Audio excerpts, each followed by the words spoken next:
재앙의 현장과 아브라함의 사명이라는 제목으로 말씀을 나누고자 생각합니다. 17절 보니까 여호와께서 이르시되 내가 하려는 것을 아브라함에게 숨기겠느냐. 하나님은요 언약의 백성에게 말씀을 주시며 역사하십니다. 우리가 말씀을 제대로 받을 때 하나님의 일하심을 보게 되고 또 그럴 때 우리는 그 속에서 말씀이 성취되며 응답하시는 것을 보게 됩니다. 하나님이 아브라함에게 뭐라고 말씀하셨습니까? 소돔의 멸망에 관한 것이었습니다. 복음 가진 사람들이 보아야 되기 때문에, 알아야 되기 때문에 말씀하신 것 아니겠습니까?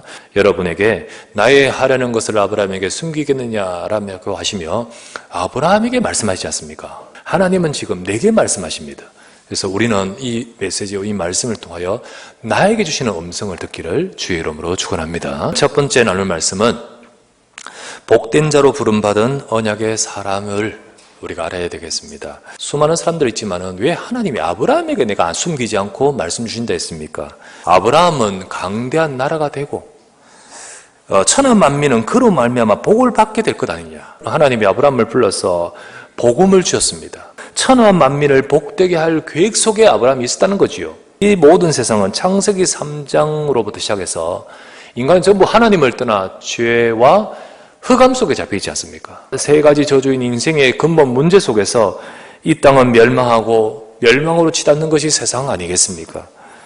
그런데 하나님은 창세기 3장부터 시작해서 이 세상을 그냥 내버려 두지 않고 이 세상을 살릴 계획을 갖고 일하고 계시지 않습니까?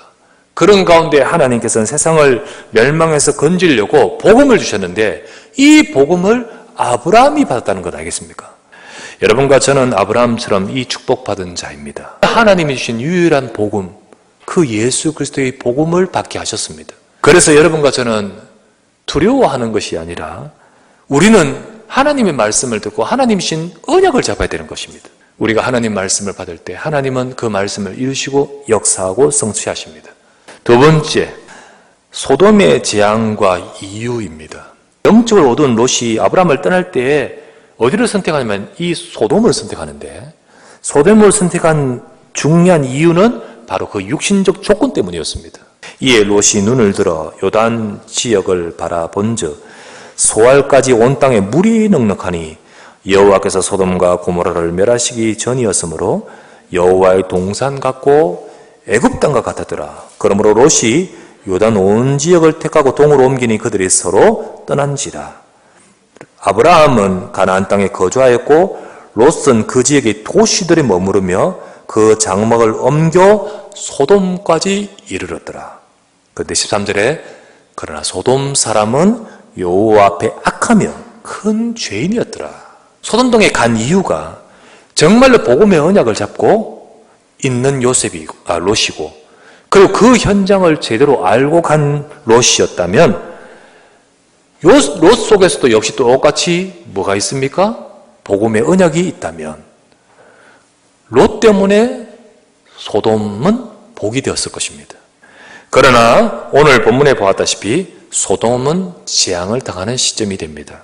여호와께서도 이르시되 소돔과 고모라에 대한 부르짖음이 크고 그 죄악이 심히 무겁다. 아브라함이 가나안 땅을 떠날 때 75세였습니다. 그지요? 애굽에 갔다가 올라왔지요. 이제 곧바로 롯은 떠나게 됩니다. 그런데 오늘 이 지금 창세기 18장에 하나님이 소돔을 멸망하겠다고 말씀하시려고 이게 몇 년 되냐? 롯은 20년 넘게 소돔 속에 살았는데 소돔은 변하지 않을 뿐만 아니라 롯이 자체가 소돔에 젖어들어 있었습니다. 롯은 그곳에 가서 소돔 현장을 육신의 눈으로만 보았고 롯은 세상 따라 살아가면서 언약을 다 놓쳐버렸고 공성애에 대해서도 무감각하지 않습니까? 진짜 소돔이 멸망하는 것은 소돔이 나쁘고 죄 때문이 아니라 진짜 멸망하는 것은 롯 때문입니다. 이것이 진짜 문제라는 거지요. 진짜 문제는요, 하나님의 언약이 백성이 언약을 놓쳐버리고 오늘 시대는 소돔보다 더욱더 하나님 떠난 시대 아닙니까? 그러나 문제는 하나님이 이 세상을 살리자로 부르신 교회가 롯처럼 복음을 놓쳐버리고 롯처럼 전도를 놓쳐버리고 그 속에 따라가고 있는 것이 더 큰 문제라는 거예요. 더 큰 문제. 하나님은 과연 이때 우리에게 뭘 말씀하시냐는 거죠. 하나님이 우리에게 주신 말씀이 있지 않겠습니까? 세 번째, 하나님이 원하는 사명과 기도 회복인 거예요. 창세기 18장 22절부터 33절 끝까지 보니까 그때부터 소돔을 향하여 기도가 시작되지 않습니까? 바로 우리 이 시대의 교회가 회복해야 될 것이 바로 이건 아니겠습니까?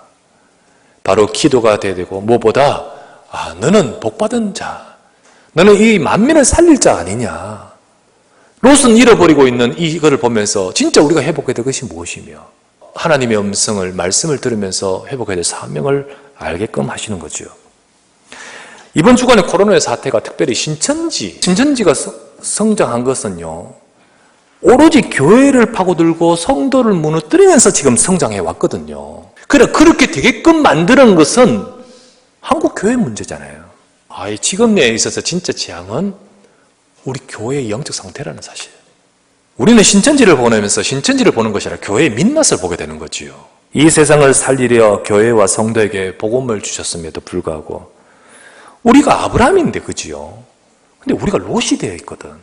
하나님은 우리가 아브라함처럼 세상을 제대로 보고 세상 살릴 자의 사명을 감당하기를 원하시는 겁니다. 이런 때에 여러분과 저는 진짜 하나님을 바라보고 복음에 집중하고 정말 아브라함처럼 우리 현장을 품고 기도해야 될 줄 믿습니다.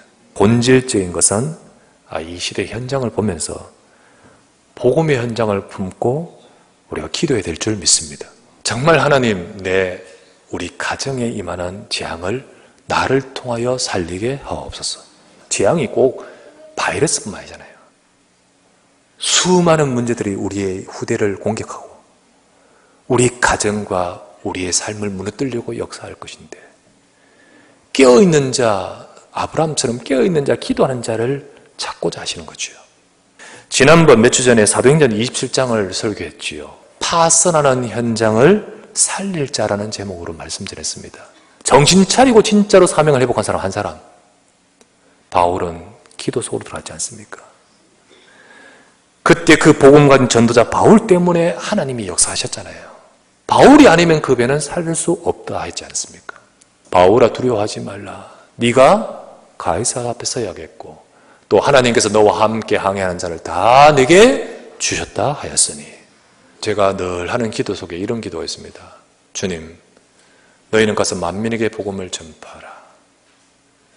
믿는 자에게 이런 표적이 따르리니 네 이름으로 귀신을 쫓아내며 손을 얹어 기도한 자 병이 치유될 것이며 뱀을 집으며 무슨 독을 마실지라도 해를 받지 않겠다 했는데, 주님, 만민 237을 나라 살리고 복음 전할 교회와 성도로서 하나님 우리 성도를 지켜주십시오.